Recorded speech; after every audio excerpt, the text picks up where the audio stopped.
అబ్బో ఇక్కడ కేజీ చీరలు కొంటే అర కేజీ చీరలు ఫ్రీ అంట. మంగళ్య షాపింగ్ మాల్ కేజీల్లో సేల్, టన్నుల్లో ఆనందం. హైడ్రా కమిషనర్ రంగనాథ్ పై తెలంగాణ హైకోర్టు తీవ్ర వ్యాఖ్యలు చేసింది. రంగనాథ్ ను హైడ్రా కమిషనర్ గా తొలగించాలంటూ తెలంగాణ ప్రభుత్వానికి హైకోర్టు కీలక ఆదేశాలు ఇచ్చింది. రంగనాథ్ ప్లేస్ లో ఐజీ ర్యాంక్ అధికారిని నియమించాలంటూ కూడా తెలంగాణ చీఫ్ సెక్రటరీకి కోర్టు ఆదేశించింది. హైదరాబాద్ లోతుకుంట ప్రైవేటు భూముల్లో హైడ్రా జోక్యాన్ని హైకోర్టు తప్పుపట్టింది.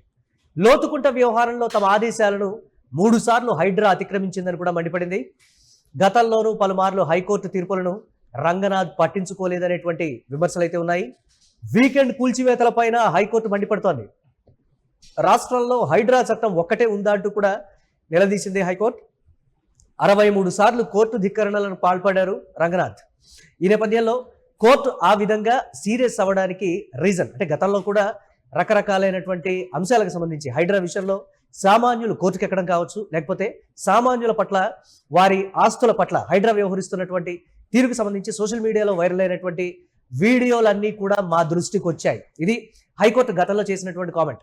ఆ దిశ నుంచి ఘాటుగా వ్యాఖ్యానించి వార్నింగ్ ఇచ్చి ఈ రోజున నేరుగా పదవి నుంచి తొలగించాలి, మీరు ఆ ప్లేస్లో రంగనాథ్ ప్లేస్లో ఐజీ ర్యాంక్ అధికారిని మీరు నియమించాలి అనే స్థాయికి కూడా కోర్టు చేసినటువంటి విమర్శల పరంపర కావచ్చు, కోర్టు ఇచ్చినటువంటి సమయం కావచ్చు, కోర్టు ఇచ్చినటువంటి హెచ్చరికలు కావచ్చు, దేన్ని కూడా రంగనాథ్ పట్టించుకోలేదు. గతంలో ఒకసారి హైకోర్టు చేసినటువంటి అంటే ఈ అంశానికన్నా ముందు హైకోర్టు చేసినటువంటి ఒక కీలక కామెంట్, ఒక ఆగ్రహం వ్యక్తం చేస్తూ చేసినటువంటి ఒక ఘాటు వ్యాఖ్య. హైకోర్టు చరిత్రలో ఒక ఐపీఎస్ అధికారికి సంబంధించి, ఒక కమిషనర్కి సంబంధించి ఎప్పుడూ కూడా ఇలా కామెంట్ చేయలేదు.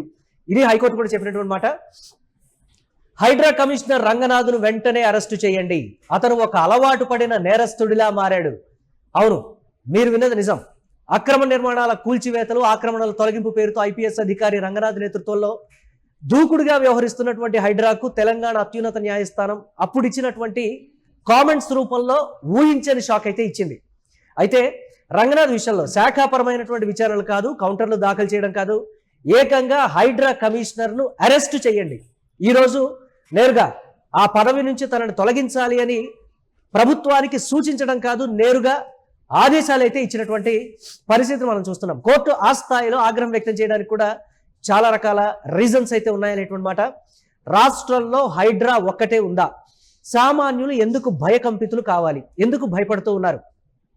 హైడ్రా వ్యవహరిస్తున్నటువంటి తీరు కావచ్చు, వీకెండ్లో మాత్రమే కూల్చివేతలు చేస్తే కోర్టుకు వెళ్ళి స్టే తెచ్చుకోవడం కానీ, లేకపోతే ఇతరత్ర ఏమీ కూడా జరగవు అనేటువంటి ఉద్దేశంతో హైడ్రా పకడ్బందీగా సామాన్యుల్ని టార్గెట్ చేస్తోంది అనేది అయితే కోర్టు దృష్టికి పర్టికులర్గా వెళ్ళింది. ఈ నేపథ్యంలో రంగనాథ్ను తొలగించండి, ఆ స్థానంలో ఐజీ ర్యాంక్ అధికారిని నియమించండి అనే ఆదేశాలు జారీ చేసేంత వరకు కూడా తీవ్ర పరిణామం చోటు చేసుకుంది అని అంటే ఒకసారి అవన్నీ చూద్దాం. హైకోర్టు ఈ కామెంట్స్ చేయడానికి ప్రధాన కారణం హైదరాబాద్ మల్కాజ్గిరి పరిధిలోని లోతుకుంట. ఇక్కడ సర్వే నెంబర్లు 1, 2లలో సుమారు 40 ఎకరాల విలువైన భూమి ఉంది. ఈ స్థలంపై గత కొంతకాలంగా తెలంగాణ ప్రభుత్వానికి ప్రైవేటు నిర్మాణ సంస్థ అయిన శాంతా శ్రీరామ్ కన్స్ట్రక్షన్కు మధ్య వివాదం నడుస్తోంది. ఈ భూమిలోకి వెళ్లేందుకు హైడ్రా 2 సార్లు ప్రయత్నాలు చేసింది.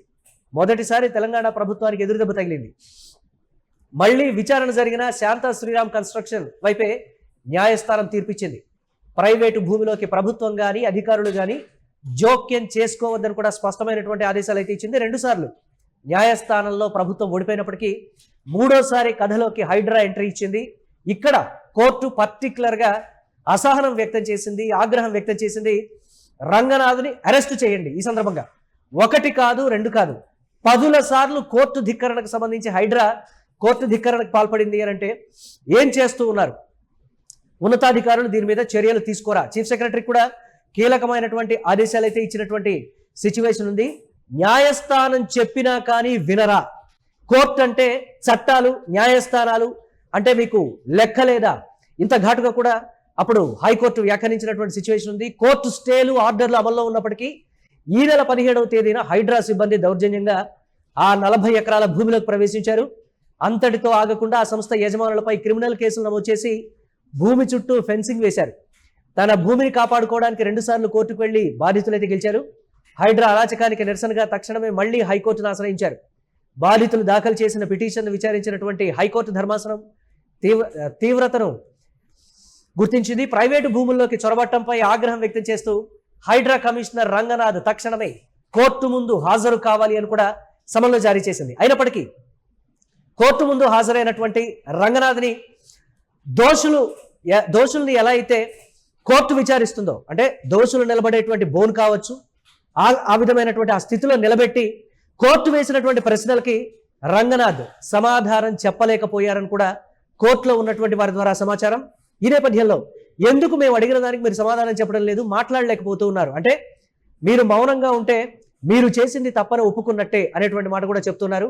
ఎందుకు కోర్టు ధిక్కరణకు పాల్పడ్డారు, ఇది రంగనాథ్ను వేసినటువంటి ప్రశ్న. ఈ నేపథ్యంలో కూడా ప్రభుత్వ ఉన్నతాధికారులు, అంటే ప్రభుత్వం అండ చూసుకొని మీరు ఈ విధంగా చేస్తున్నారా, లేకపోతే హైడ్రా చట్టంలో ఉంది కాబట్టి ఆ విధంగా చేస్తున్నారా, కానీ కోర్టు అంశాలని కూడా మీరు ఎందుకు పరిగణలోకి తీసుకోవడం లేదనేటువంటిది ప్రధానంగా కోర్టు వేసినటువంటి ప్రశ్న. కోర్టు ఆదేశాల ప్రకారం సోమవారం సాయంత్రం 6:30 గంటలకు హైడ్రా కమిషనర్ రంగనాథ్ నేరుగా హైకోర్టు హాల్లోకి అడుగుపెట్టారు. కోర్టు హాల్లోని ఒక మూలన కోర్టు ధిక్కరణ నేరస్తులు నిలబడేటువంటి ప్రదేశంలో రంగనాథ్ నిలబడాల్సి వచ్చింది. ఒక ఉన్నతాధికారి, ఐపీఎస్ ర్యాంక్ అధికారి కోర్టు బోనులో నిలబడటం అక్కడ ఉన్న అందరినీ కూడా ఆశ్చర్యపరిచింది. న్యాయస్థానంలో కోర్టు ధిక్కరణకు పాల్పడితే ఎంత పెద్ద అధికారైనా, ఎంత పెద్ద పదవిలో ఉన్నా న్యాయస్థానం ముందు ఒక్కటే అనేటువంటి రీతిలో రంగనాథ్ విషయంలో మనం చూడొచ్చు. కోర్టు గతంలో కూడా వర్చువల్గా విచారించినటువంటి సిచ్యువేషన్, అప్పుడు కూడా కోర్టు పలుమార్లు ఆగ్రహం వ్యక్తం చేసింది. సామాన్యుల కన్నీటిని కానీ, లేకపోతే సామాన్యుల మనోభావాలు కానీ, కోర్టు ఉత్తర్వుల్ని, కోర్టు ఆర్డర్ని కూడా మీరు ఎందుకు లెక్క చేయడం లేదు? లోతుకుంట భూముల్లోకి 2 సార్లు మీరు ఎందుకు వెళ్లాల్సి వచ్చింది? అక్కడ బలవంతంగా ప్రైవేటు భూమిని ఆక్రమించి ఎందుకు ఫెన్సింగ్ వేయాల్సి వచ్చింది? అంటే లోపల ఉన్నటువంటి వారు చెప్తున్నది ఏంటి అని అంటే, కోర్టు ఇంకా ఘాటైనటువంటి పదజాలంతో మాట్లాడింది.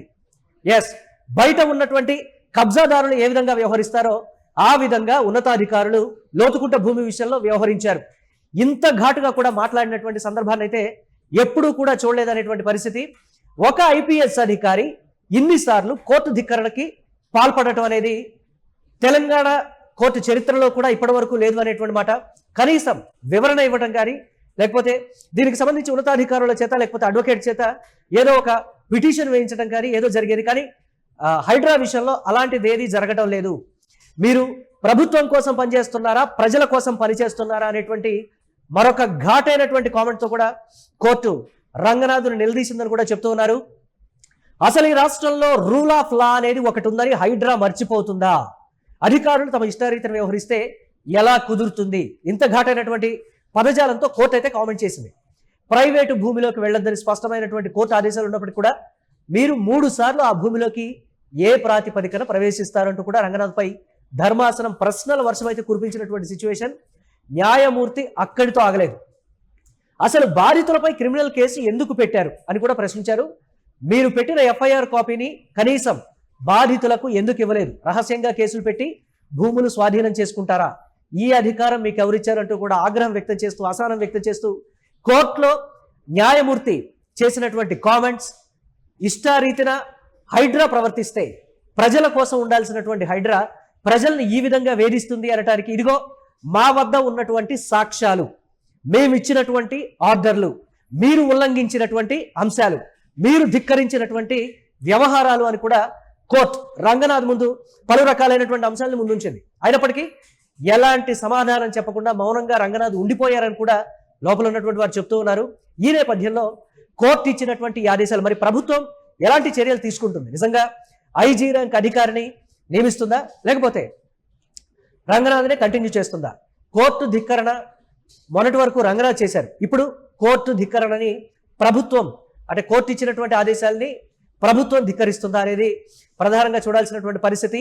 సామాన్యులు గత కొంతకాలంగా హైడ్రా విషయంలో పడ్డటువంటి బాధలు కావచ్చు, సొంత ఇంటి కలను సాకారం చేసుకొని ఎవరో చేసినటువంటి తప్పుకి డబ్బులు ఇచ్చి ఈఎంఐ బ్యాంక్ లోన్స్ పెట్టుకొని ఇల్లు కొనుక్కున్నటువంటి వారు రోడ్డు మీద చిన్న పిల్లలతో అక్కడే ఉండి కన్నీటి పర్యంతమైనటువంటి వీడియోలు కూడా ప్రదర్శించి ఈ విధంగా ఉంది పరిస్థితి. మీరు చూడండి, ఇవి చూసినప్పటికీ కూడా మీకు చలనం కలగడం లేదా? ఇది కోర్టు చేసినటువంటి కామెంట్స్ గతంలో. కానీ ఇప్పుడు నేరుగా ఉద్యోగం నుంచి తొలగించండి అని ఇచ్చినటువంటి ఆదేశాలు మాత్రం ఒకంత సంచలనంగా మారాయి.